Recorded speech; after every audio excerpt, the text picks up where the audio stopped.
2. Enem. O uso do pronome átono no início das frases é destacado por um poeta e por um gramático nos textos abaixo. Pronominais. Dê-me um cigarro, diz a gramática, do professor e do aluno e do mulato sabido. Mas o bom negro e o bom branco da nação brasileira dizem todos os dias: deixa disso, camarada, me dá um cigarro. Esse é um poema do Oswald de Andrade. Agora a gente vai para uma afirmação do Domingos Segala. Iniciar a frase com pronome átono só é lícito na conversação familiar, despreocupada ou na língua escrita, quando se deseja reproduzir a fala dos personagens. Comparando a explicação dada pelos autores sobre essa regra, pode-se afirmar que ambos, vamos lá, vamos para as alternativas. A. Condenam essa regra gramatical? Não condenam. O primeiro vai buscar uma reflexão acerca dessa temática. O segundo vai estabelecer um momento de escape da norma culta, um momento em que a norma culta é deixada de lado, para que a norma popular do falar brasileiro seja aceita. Perfeito? Letra B. Acreditam que apenas os esclarecidos sabem essa regra. De um certo modo, o primeiro poema, ou melhor, o poema que vem primeiro, vai afirmar algo nesse sentido, mas que também não dá conta da complexidade da relação entre esses dois textos. Percebam que esses dois textos eles vão condenar, eles vão buscar uma reflexão acerca da temática, mas em momento algum eles vão proibir o uso de um ou de outro. Eles vão justamente estabelecer que para certos contextos a norma culta é mais válida e para outros vale mais a norma popular, a norma do português vulgar, do português falado. Que a norma culta padrão, norma culta de escrita, vai ser utilizada para documentos, para a gente fazer o Enem, para infinitas coisas oficiais que demandam uma norma que seja compreendida e que seja acordada por todos os falantes. Enquanto a norma de fala, a norma do que a gente diz, vai muito mais para um lado mais descritivo. Enquanto a primeira prescreve regras, a segunda descreve fenômenos. Nesse momento a gente vai observar que a norma culta padrão ela não dá conta da fala, porque a gente não precisa falar voz, a gente não precisa ter um alto grau de monitoramento linguístico quando a gente fala entre nós, entre amigos, com parentes, perfeito? Então a gente vai ver aqui, além de uma quebra de preconceito linguístico no primeiro poema, também uma abertura de exceção, uma licença poética para que se fale a norma popular, a norma não culta brasileira de português falado seja aceita, perfeito? Letra C. Criticam a presença de regras na gramática? Não, em momento algum isso é mencionado. D. Afirmam que não há regras para o uso de pronomes? Também não. E E. Relativizam essa regra gramatical. Perfeito, letra E. Por quê? Relativizar é tão somente observar a constância de uso e parar para perceber e questionar. Vale a pena ser usado sempre dessa forma? Não necessariamente. Isso é relativo, por isso que é relativizar. Perfeito? Vamos para a questão 3, a última questão da aula de hoje. A seguir, encontram-se demarcados dois poemas, um de Carlos Drummond de Andrade e o outro de João Cabral de Melo Neto. Dessa forma, após analisá-los, ainda que sejam apenas fragmentos, procure responder ao que se pede. A lição de poesia. 1. Toda a manhã consumida, como um sol imóvel, diante da folha em branco, princípio do mundo, lua nova. Já não podias desenhar sequer uma linha, um nome, sequer uma flor desabrochava no verão da mesa. Nem no meio-dia iluminado, cada dia comprado do papel que pode aceitar, contudo, qualquer mundo. A noite inteira o poeta em sua mesa, tentando salvar da morte os monstros germinados em seu tinteiro.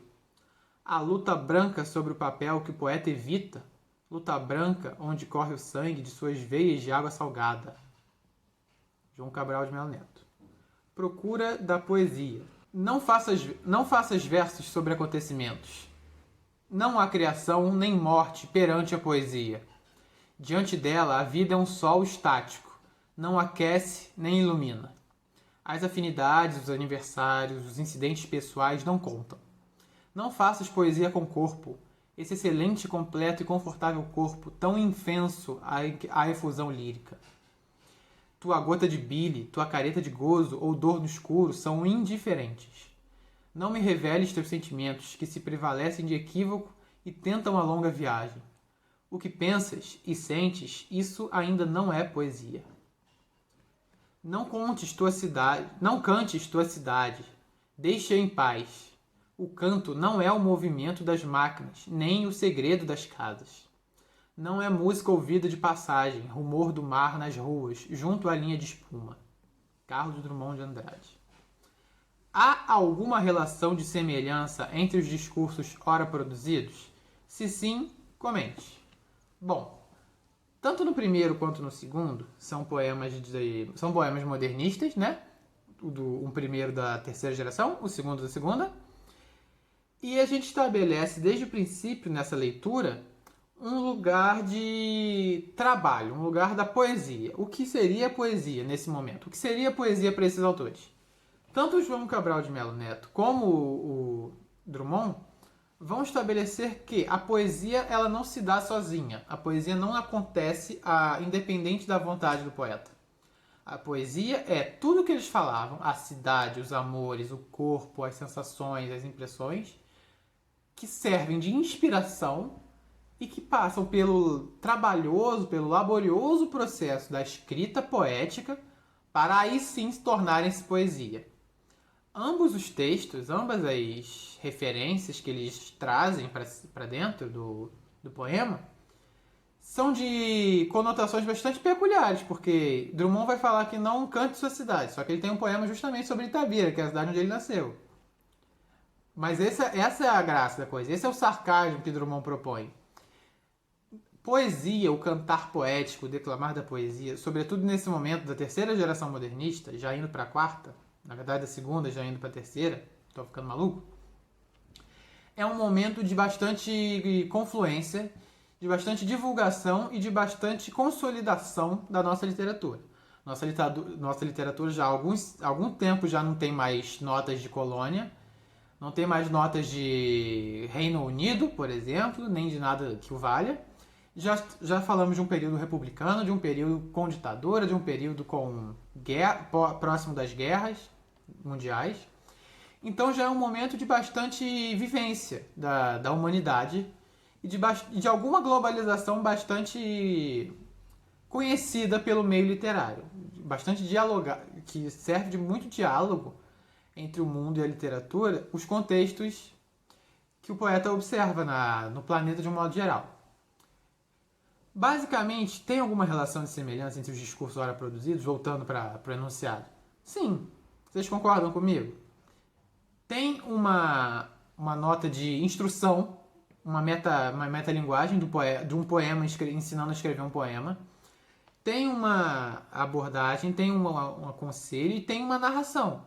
A noite inteira o poeta em sua mesa tentando salvar da morte os monstros germinados em seu tinteiro.